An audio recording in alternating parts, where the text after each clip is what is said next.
अहिल्या की कथा।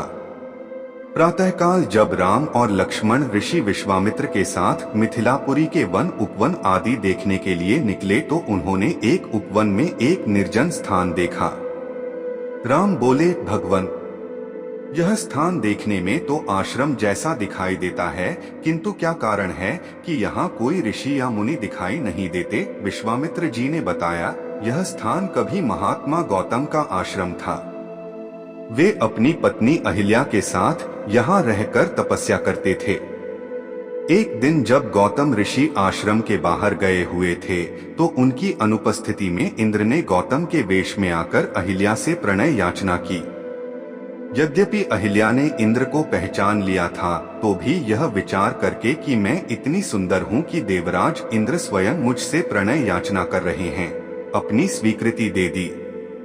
जब इंद्र अपने लोक लौट रहे थे तभी अपने आश्रम को वापस आते हुए गौतम ऋषि की दृष्टि इंद्र पर पड़ी जो उन्हीं का वेश धारण किए हुए था। वे सब कुछ समझ गए और उन्होंने इंद्र को शाप दे दिया। इसके बाद उन्होंने अपनी पत्नी को शाप दिया कि रे दुराचारिणी, तू हजारों वर्ष तक केवल हवा पीकर कष्ट उठाती हुई यहाँ राख में पड़ी रहे। जब राम इस वन में प्रवेश करेंगे तभी उनकी कृपा से तेरा उद्धार होगा। तभी तू अपना पूर्व शरीर धारण करके मेरे पास आ सकेगी। यह कहकर गौतम ऋषि इस आश्रम को छोड़कर हिमालय पर जाकर तपस्या करने लगे। इसलिए हे राम, अब तुम आश्रम के अंदर जाकर अहिल्या का उद्धार करो। विश्वामित्र जी की बात सुनकर वे दोनों भाई आश्रम के भीतर प्रविष्ट हुए। वहां तपस्या में निरत अहिल्या कहीं दिखाई नहीं दे रही थी, केवल उसका तेज संपूर्ण वातावरण में व्याप्त हो रहा था। जब अहिल्या की दृष्टि राम पर पड़ी तो उनके पवित्र दर्शन पाकर एक बार फिर सुंदर नारी के रूप में दिखाई देने लगी।